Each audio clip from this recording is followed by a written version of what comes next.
Welcome back to Heart Talks with Anita Bahal. I hope you're having a lovely morning. And today I've decided to speak about comparison. So the first question is, as you know, what is comparison? Comparison is when we look at the similarities and the differences that exist between everything that we encounter. So it could be people, it could be inanimate objects, whatever it is, living and non-living. But that is what comparison is, looking at the similarities and the differences. Now, the reason I've decided on this topic is because I find that comparison actually steals our joy. And if you look at your life, if you are spending some time and you are looking at your life in every aspect and you are being more conscious of your life, you would see that you are constantly comparing yourself, your children, your spouse, everything, even your plants at times, okay, your clothes. So we're having comparison even with the color of our skin. We have comparison with education, with the houses we own, with cars, God knows what, okay? So I've decided to speak on comparison, and there's a beautiful quote by Theodore Roosevelt who said, comparison is the thief of joy. Okay, are you hearing that? Comparison is the thief of joy.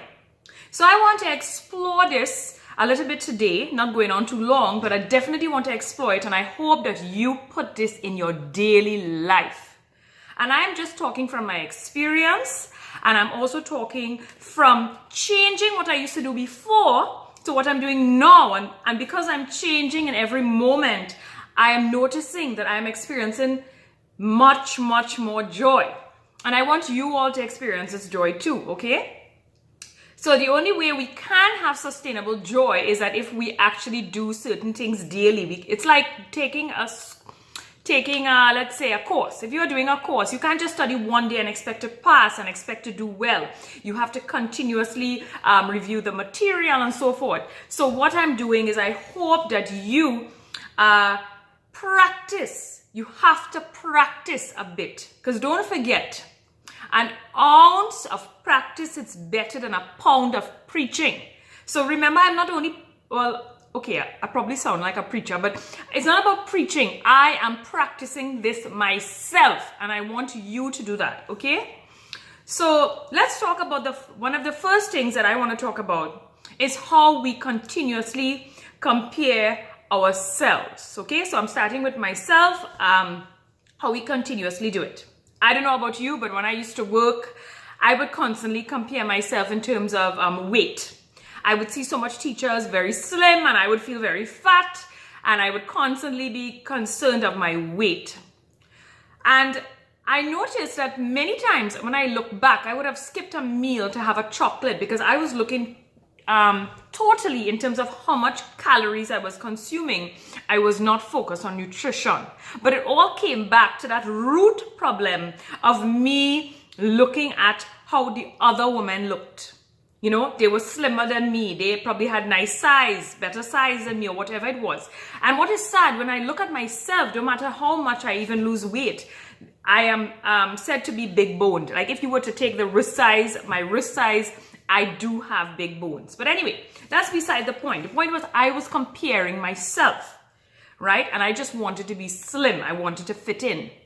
So if you are doing that, you may see that is happening to you, and it's stealing your joy, because every time I put on something, I would ask my kids or my husband, do I look fat in this? And you know what?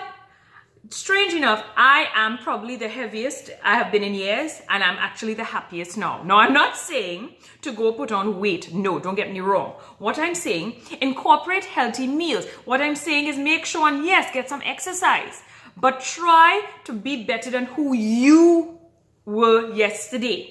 Don't go in school and after 2 weeks of the gym, start looking at some friend who's slim and constantly comparing, because everything takes time, and what you will do is steal your joy today. The next thing, sometimes we compare our clothes. Oh my gosh, you have some nice clothes. I have to get one just like it.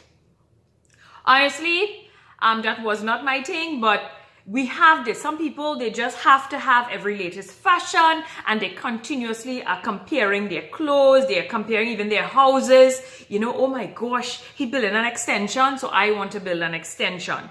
we all seem to want to have what everybody else has. And that is very poor because it makes you sort of like not focus on what you have in front of you. You know, it's like having a beautiful meal, but then somebody brings something else and then you start wanting that. So that you can't even focus on that beautiful meal in front of you and then savor the taste, but your mind is already thinking about the other person's meal or what they brought to the table. So as you see, we are constantly comparing our weight, who knows, our looks. Now, I was brought up in a family where somehow here and there, I'm talking about the entirety of the Bahal family. There's no, I don't feel any negativity saying this, but definitely, traditionally, it seemed to be that somehow being a little lighter skinned was sort of synonymous with beauty. So what you would have is if the person was light-skinned, they sort of thought that that woman or man was much more handsome or whatever it was.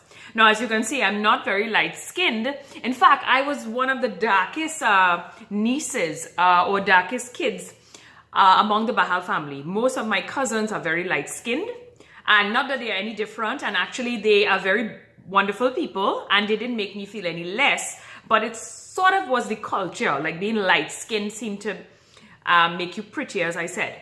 So growing up too, I actually wanted to be light-skinned. I still remember that, wanting to be light-skinned, thinking all my cousins were lighter than me, and I was dark.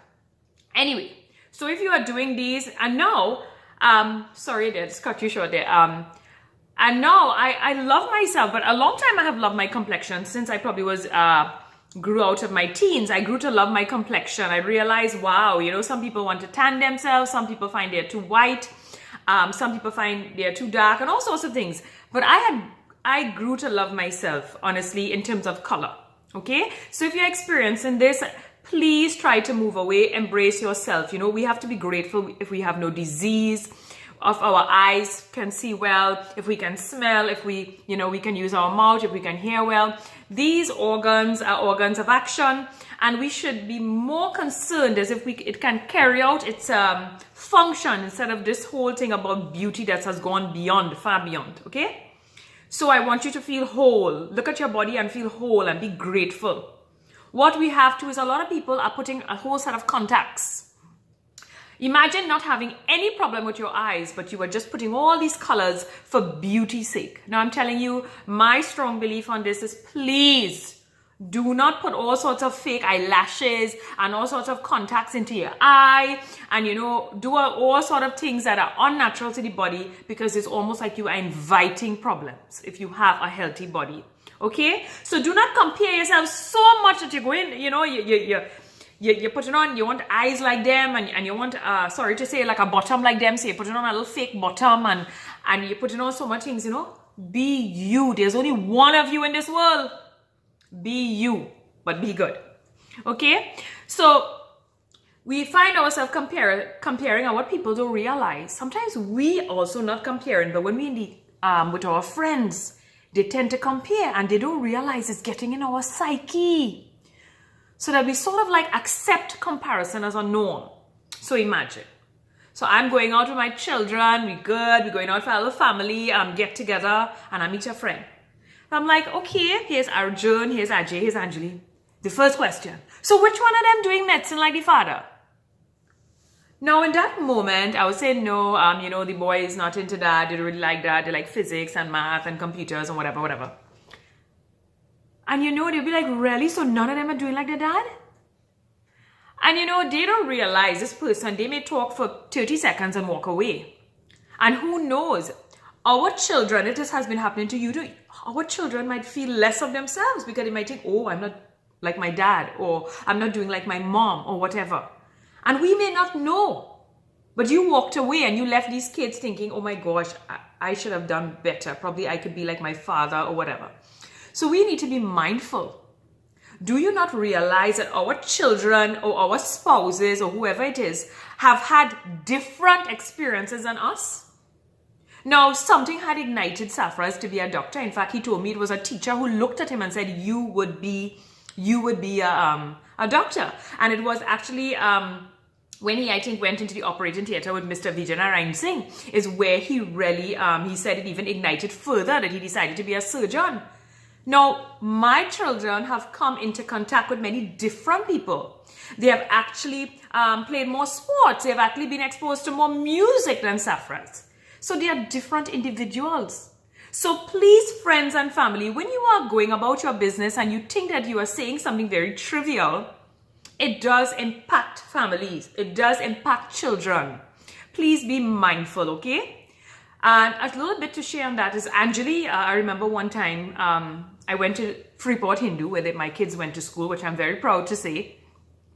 And one of the teachers expressed to me that Anjali feels less than her brothers. She sort of like feels like, you know, they are smarter than her, they are doing better, and she sort of feels like she's not as smart as them. And I remember having to tell Anjali, you know, Anjo, you can dance, you can sing, you have all these different wonderful talents, you know. You can dance better than Arjun, you know. But somehow it was in her. And you know where these things come from? It is when we compare. Even I am guilty of comparing, you know. When we compare, or when you go to school and a teacher says, why can't I be like your brother? Your brother was so-and-so, you know. But what you may have is one child liking football, one liking academics, one liking dance. And we need to nurture these talents, you know, we do. And I have one regret that I'll share with you. My son Ajay, if you don't know, I would literally have to bargain with him. I remember one time to do the WASA quiz at Presentation College, I had to bargain with him to go to Costa Rica to do football in order for him to take part in the WASA quiz. I'm not kidding. Because his love, his passion was in football. And I carry one regret with me that I've made peace with. But I honestly wish that I could have encompassed all of them, because Anjali loved dance and study and she got to do that. Arjun was academics and he loved his sports and he got to do that. But Ajay actually liked football more than anything else. But then there was Safras who wanted to be a surgeon. So I was in between, like he wanted to be a surgeon. This one is academic. This one wants to do football. And the one that actually didn't get to fulfill that up to this day is Ajay. Ajay used to ask me, Mom, can I go away probably to a particular country to progress more in football? And I was already living away from Safraz and I felt like, how am I to help, you know? I'm trying to help Safraz with his dream. I'm already depleted. I have to help the other two children who's academic if I leave them and go to the next country. With Ajay, what's going to happen? Anyway, that's beside the point. What I'm trying to say is that we have to, as parents, we have the power. We have to nurture the talents that we recognize, you know. We cannot expect our children to be exactly like us or to be molds of us, because they are not. They are not us, you know. Definitely, we can encourage, we can diversify. And I would expose my children to music and dance and everything. But they eventually have a mind of their own and their soul wants to express itself. They have come into this world with special talents. And yes, we may try to say, like, push this in their face. Push, push, push. Let's do this. But at one point or another, will they be happy what we push them into? So definitely expose them to many things. But let them be the leader of what makes them happy. Let them truly be happy. Is it right that us parents will go out there for one 30-minute interval and say, oh yeah, Arjun in Harvard, you know, and Ajay, he in MIT, and Anjali, oh my God, she's a professor. But honestly, they were leading unhappy lives. They were doing something that was your dream. They were doing something that you pushed, that they thought they would only be happy. They would only be happy if you were happy. Please do not put this on your family, okay? Do not put this on your family and do not put this on your children, okay?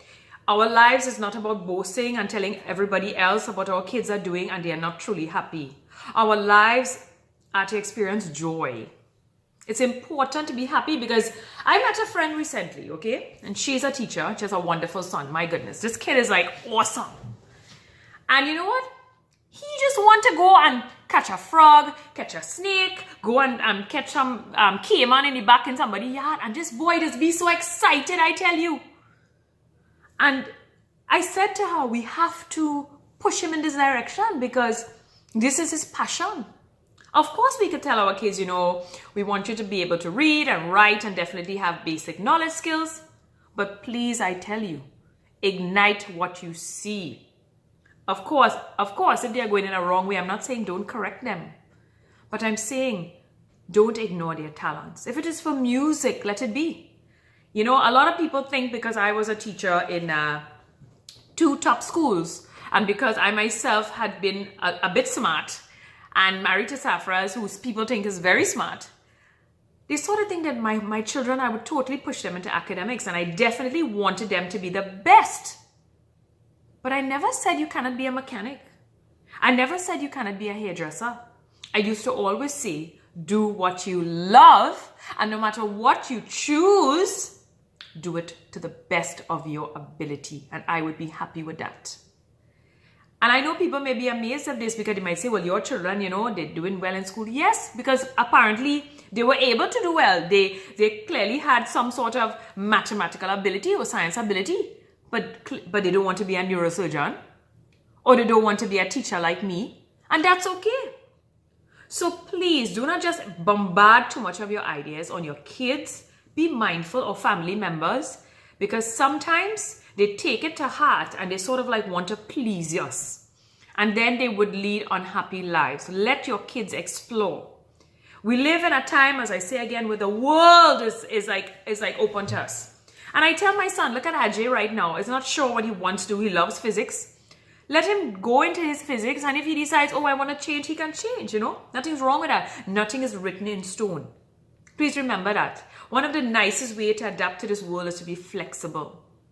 To be flexible and to enjoy where you are and not to compare. Whether somebody has more money, whether somebody has a bigger house, whether somebody is doing better in school. Try your best to focus on your talents, on your strengths, on your children's strengths and talents, and let's just try to be better than we are. But please don't steal your joy. Please. And don't put them into a mold, okay? And love them no matter what, and let them be themselves. And as I come here to the end too, I want to say that, a lot of people go to certain jobs, like, okay, let's say a doctor. He's there, but he's just quickly rushing the patient. He doesn't really want to listen. Or there's a teacher who's like, oh gosh, again, and in a bad mood, or keeps telling the children, it's your future, it's not mine, or whatever it is, and you would see it in plenty of professions, or somebody's coming to work daily and every day they're swearing or cursing or in a bad mood. Stop and think. Many of these people are probably in jobs that they totally dislike. This is not who they really want to be or are. And in fact, some of them may have been pushed into this because of, who knows, lack of jobs in the world, or a parent who wanted them to be X or Y. So try and be mindful, okay? Because it's not nice if you had experience coming into contact with a teacher or a doctor or a lawyer or a gardener or somebody who's just at your job, wherever you work in an office, in a bad mood, and you would realize that negative energy sort of like sucks the life out of you. You feel tired. I wonder how those people can even survive in their jobs. And I know today around the world, a lot of people are losing their jobs. So many of us definitely have to find a sort of like balance. I know you were going to say, well, you can't get a job. So when you talk to your family members or your children, please tell them, look at the fields available to you. Look at the things you are interested in, and then try to choose something where definitely you can get a job, that you can sustain yourself, Definitely. But also being happy is very important. I will not want to have a child or a family member doing a job that they hate, okay? So again, I will say it again, comparison is the thief of joy. And I ask you, whether it be skin color, whether it be your weight, whether it be religion, whether it be your talents, whether it be something material, houses or gifts, or what your careers are, I ask you, let's stop comparing. So I ask you just for today, see if you can just not compare anything today and just enjoy what is in front of you, which is all that you have, which is, as I said, the sunshine that you may be lucky to have today, the air you breathe, your beautiful family, however they may be. Accept them, love them, you know.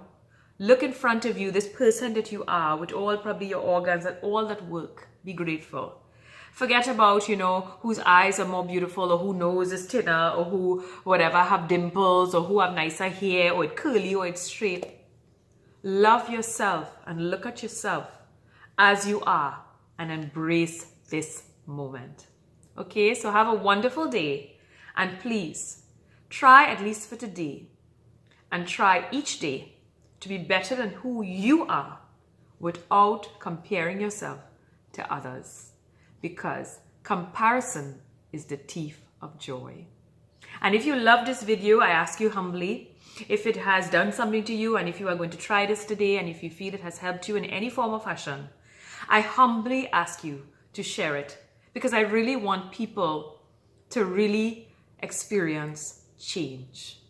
Okay, so love and light from Anita, Safraz, Arjun, Ajay, and Anjali, all from Ottawa. We love you guys, and join in again to Heart Talks with Anita Bahal. Bye.